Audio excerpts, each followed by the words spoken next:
مدینه منورې ته یو کس راغی دهري او هغه ټول صحابه کرامو ته مسلمانانو ته چیلنج ورکړو چې زما یو سوال دی که د دې جواب هم راکړه زه به مسلمانېږم.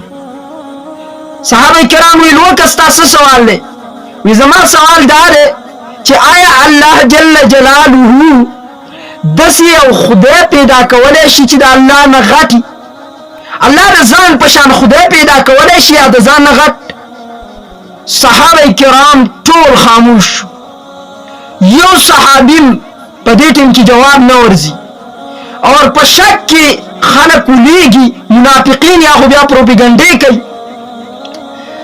خلکو یې د حضرت علي رضی الله تعالی عنه ته بوځي چې کله حضرت علي رضی الله تعالی عنه خواله راغی وی څه خبره ده؟ وی حضرت دې دهري یو سوال وکړو چې خدای د ځان په شان خدای پیدا کولی شي الله؟ حضرت علي رضی الله تعالی عنه ورته وفرمایل زه به جواب درکم. وی څه جواب دی؟ حضرت علي ورته وفرمایل وی الله د ځان په شانتي خدای پیدا کولی شي لیکن پیدا کوونکی به بیا هم الله وي، خالق به بیا هم الله وي.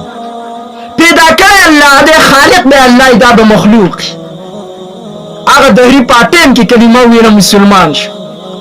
حضرت علي رضی الله تعالی عنه دغه شانتي یو بل کس هغه راغی دا سوال یې وکړو وی الله دې من ته ځان وښی.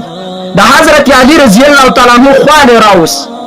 حضرت علي رضی الله تعالی عنه ورته ویل دین ورته وګوره لږ په یو سا باندې نو هغه نشو کتلی، نو ورته په یو سا باندې کتل نه کېږي. حضرت علي ورته وفرمایل ویل دا نور الله پیدا کړی، ته دې ته نشي کتلی، دا طاقت نشي لرلی، نو ته به د هغه خدای پاک الله چې نور پیدا کړی ته نور نشي لیدلی، نو ته به هغه ذات څه وایي چا چې دا پیدا کړی. بس داسې علم مهارت حضرت علي رضی الله تعالی عنه ته الله جل جلاله ورکړی.